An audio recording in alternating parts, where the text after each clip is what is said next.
Ya, kita langsung bahas mengenai hal ini karena juga cukup ramai juga beberapa waktu lalu di sejumlah media sosial banyak juga pihak-pihak yang kemudian mempertanyakan apakah jangan-jangan ada bisnis kartel di balik PCR Di ini? media sosial terutama di akun Instagram kita juga loh, Haki Pagi Ramai TV juga? One. Ini 2 orang saya bacakan dulu nih ya. Ini Rudi Chandra 73, ada buah apel dihinggapi lalat, tentu ini tidak boleh dimakan. Jika benar ada kartel di balik wajib PCR pesawat, tentu ini sangat merugikan. Lalu Ata nih juga nih, pergi ke Ragunan sama pacar, alangkah baiknya lewat Jaksel dengan motor tua. Cakep. Kini penerbangan wajib PCR, apakah ada kartel di balik ini semua? Wow, mempertanyakan apakah ada kartel di balik wajib PCR menggunakan transportasi udara. Kita akan langsung bahas, sudah terhubung ada Mas Heri Trianto, Ketua Bidang Komunikasi Publik Satgas COVID-19. Assalamualaikum, selamat pagi Assalamualaikum, Mas Heri. selamat pagi Mas Heri. Selamat pagi Mbak Maria, Mas Ari, salam sehat. Nah, kita juga langsung akan sapa juga ada Ibu Neti Prasetyadi, anggota Komisi 9 DPR RI fraksi PKS. Assalamualaikum, Bu Neti. Assalamualaikum, selamat pagi Bu Neti. Waalaikumsalam warahmatullahi wabarakatuh. Selamat pagi Mbak Maria, Mas Ari, Waalaikumsalam. Pak Heri. Sehat selalu. Insya Allah. Amin, amin, insya Allah. Bu Neti, saya baru juga tadi pagi membaca beberapa informasi di media, salah satunya juga mengutip pernyataan dari Anda. Anggota Komisi 9 DPR RI, Neti Prasetyadi, meminta pemerintah menjelaskan dasar penetapan kebijakan diwajibkannya tes PCR kepada calon penumpang pesawat di dalam negeri. Mengapa dan juga apakah sudah ada tanggapan dari pemerintah, penjelasannya Bu Neti? Ya, kalau ditanya apa tanggapan pemerintah, kami semua anggota DPR RI kan sedang menjalani reses ya Mbak Maria. Jadi kebanyakan anggota sedang di dapil, termasuk saya juga baru pulang dari dapil saya. Nah, kita ini tentu saja kaget ya, karena kebijakan ini membingungkan. Kenapa membingungkan? Yang pertama, kalau kita bicara soal PCR, seharusnya kan pada saat seseorang menjalani tes PCR ini sampai menunggu hasilnya itu mereka diam di tempat ya. Itu yang pertama. Jadi siapa yang bisa menjamin mereka tidak berkeliaran dalam tanda kutip sambil menunggu hasilnya. Nah, yang kedua, kalau kita bicara soal pemberlakuan PCR, hari ini kan sudah ada program vaksinasi yang sedang digenjot oleh pemerintah untuk terus meningkatkan imunitas dan antibodi masyarakat Indonesia dari paparan COVID-19. Ya. Dan yang ketiga, ini juga membingungkan. Kenapa? Karena kalau kita bicara tentang kerumunan atau tumpukan massa di moda transportasi kan bukan hanya transportasi udara gitu. Jadi kita lihat di terminal bus, kereta api, kemudian juga transportasi laut. Semuanya banyak kok begitu ya, tumpukan massa terjadi seperti itu. Kenapa kemudian pemberlakuan PCR ini terkesan menjadi kebijakan yang diskriminatif dan memantik ketidakadilan. Nah, terakhir tentu saja saya harus katakan kebijakan ini juga memberatkan. Kenapa? Karena yang pertama, kalau kita bicara tentang kesiapan daerah, tidak semua daerah memiliki laboratorium yang dengan cepat bisa menyajikan hasilnya, ya. Padahal kalau kita bicara tentang keperluan seseorang melakukan perjalanan dengan transportasi udara, pasti alasannya karena kecepatan, ya. Nah, itu yang pertama ya dari memberatkan. Berikutnya Bu juga Neti. biayanya, ya, seperti itu. Oke. Bu Neti, saya sih mungkin kalau yang mempertanyakan alasan itu kan memang sudah banyak beredar ya Bu Neti ya di sejumlah media, termasuk media kami. Kami beberapa hari lalu tuh mengundang Dr. Siti Nadia, jubir Kemenkes, dan sudah dijelaskan juga. Kalau nggak salah ada rekan Anda juga sesama Komisi 9 tuh, ya kan. Nah, cuman yang perlu juga kita tanyakan, sebetulnya kita berupaya mengundang pihak-pihak terkait, tapi kita terima kasih banget lah sama Mas Heri Trianto dari Satgas Penanganan COVID-19 ini juga. Ini ada informasinya kayak gini nih. Saya nggak membacakan secara gamblang ya, karena memang tidak ada perwakilan yang bisa menjawab juga. Tapi apakah Bu Neti, Mas Heri juga sudah mengetahui ada 10 importir terbesar alat kesehatan, termasuk di dalamnya PCR, rapid test. Bahkan data ini dirilis hingga Juli 2021. 10 perusahaan besar. Nah, pertanyaan saya tuh gini. Apakah pemberlakuan penerbangan ini terkait dengan masih banyaknya stok yang diimpor oleh para importir ini, jadi memberikan kesempatan lah kepada importir ini untuk terus dalam tanda kutip mungkin mendapatkan keuntungan gitu ya. Menghabiskan dulu lah barang stok begitu. yang ada, jangan sampai nanti rugi jatuhnya. Saya ke Bu Neti dulu, nanti baru bisa dijawab juga oleh Mas Heri mungkin. Bu Neti. Iya, saya pikir tidak ada salahnya ya masyarakat berpikir seperti itu gitu. Tinggal bagaimana pemerintah melalui aparat penegak hukum melakukan investigasi ya, Mas Arief ya. Kenapa? Karena kalau kita bicara tentang alat kesehatan yang digunakan untuk melakukan tes PCR, tentu kan tidak semuanya bisa disediakan oleh perusahaan farmasi dalam negeri begitu. Jadi artinya kalau kita bicara reagen dan juga unit-unit lainnya, ini pastinya sudah banyak dilakukan oleh perusahaan importir, kemudian menjadi stok begitu ya.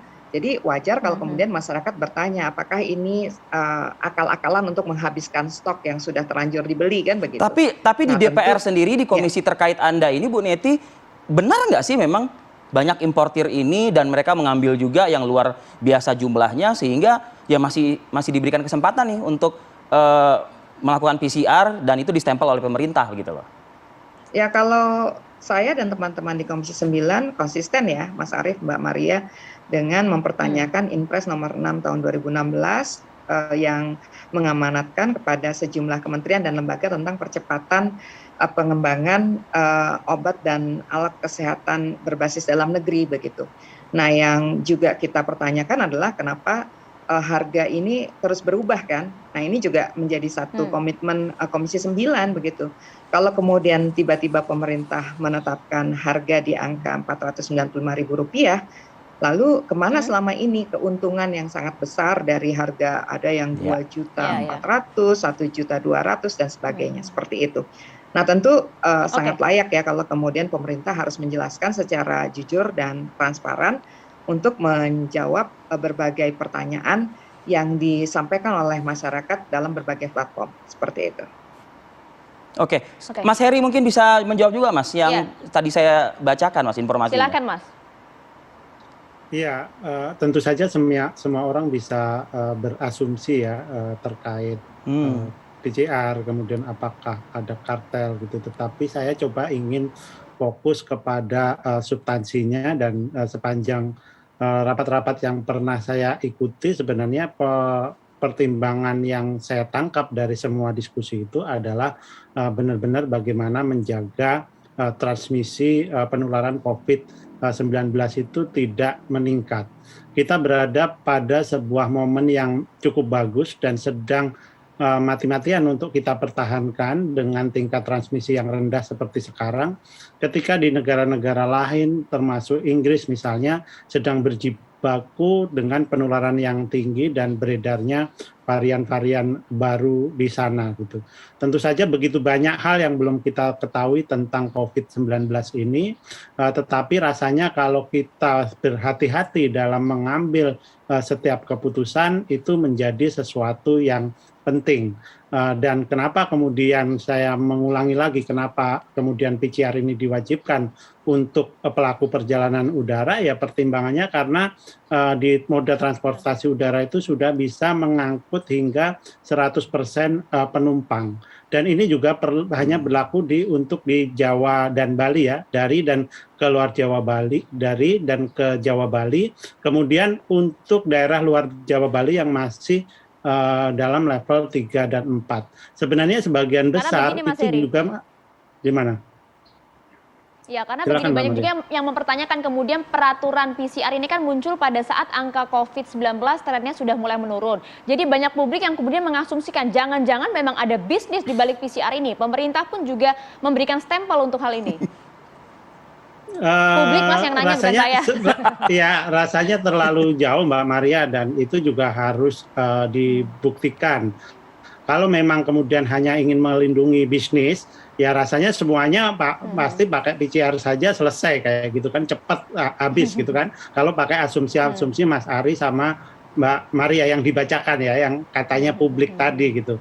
Tapi sejauh ini kan tidak seperti itu. Dan kebijakan-kebijakan ini kan juga tidak berlangsung permanen dan selalu dievaluasi. Dan ini per hari ini ya, baru tanggal 24 Kementerian Perhubungan efektif memberlakukan itu, tentu saja untuk zona-zona daerahnya yang sudah ada di surat edaran yang beredar. Kemudian tanggal 1 itu biasanya juga dilakukan review terhadap semuanya ya, termasuk level PPKM-nya, termasuk kemudian kebijakan pelaku perjalanan dan seterusnya. Jadi jangan khawatir lah bahwa kebijakan ini sangat dinamis dan tentu saja juga mendengarkan aspirasi masyarakat, di samping juga memastikan bahwa setiap keputusan itu dasarnya memang substansi untuk mencegah transmisi secara lebih luas. Baik Mas Heri. Ya.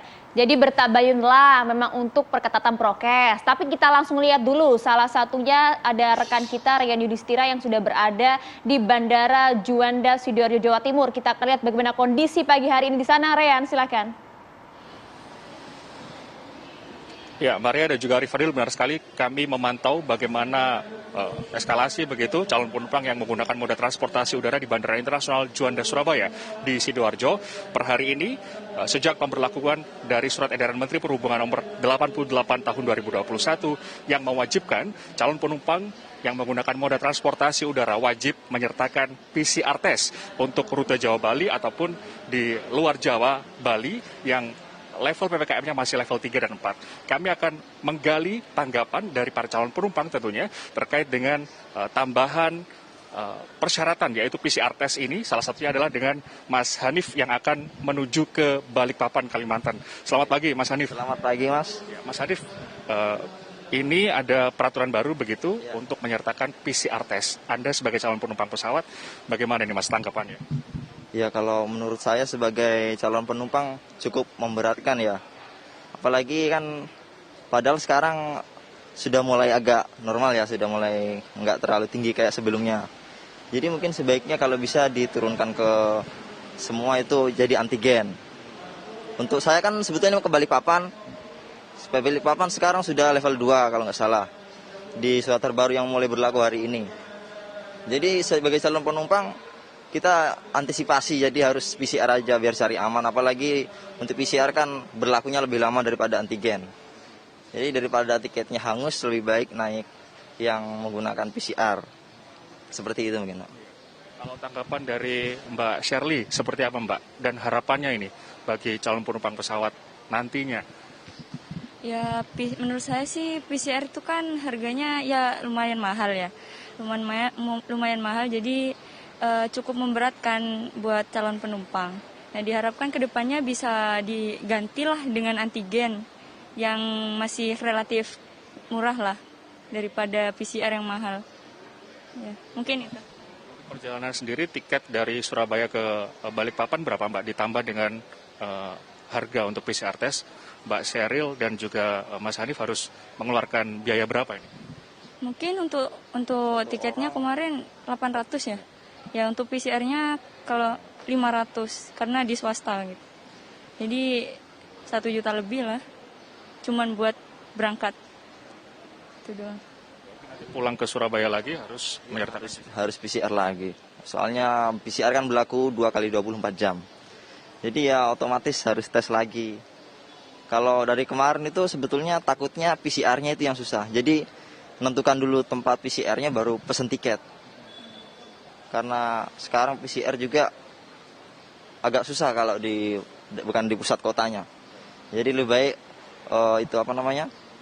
lebih fokus ke PCR-nya dulu, habis itu baru tiket pesawatnya. Dan Mbak Shirley atas informasinya dan silakan melanjutkan untuk proses check-in dan juga untuk terbang nanti. Selamat jalan Mas Hanif. Oke. Ya itu tadi Arif Fadil dan juga Maria informasi yang bisa kami dapatkan begitu tanggapan dari calon penumpang moda transportasi pesawat di Bandara Internasional Juanda terkait dengan penerapan syarat baru yaitu penyertaan PCR test bagi calon penumpang pesawat dan tentunya mayoritas dari para calon penumpang pesawat ini mereka merasa keberatan dengan adanya persyaratan baru ini. Maria Segaf, Arif Fadil kembali kepada Anda di Jakarta. Baik. Ya, terima kasih Rian Yudhistira melaporkan langsung dari Bandara Juanda Sidoarjo, Jawa Timur. Kita nanti akan lanjut lagi Bu Neti dan juga Mas Heri, tapi saja saat lagi di Apa Kabar Indonesia Pagi.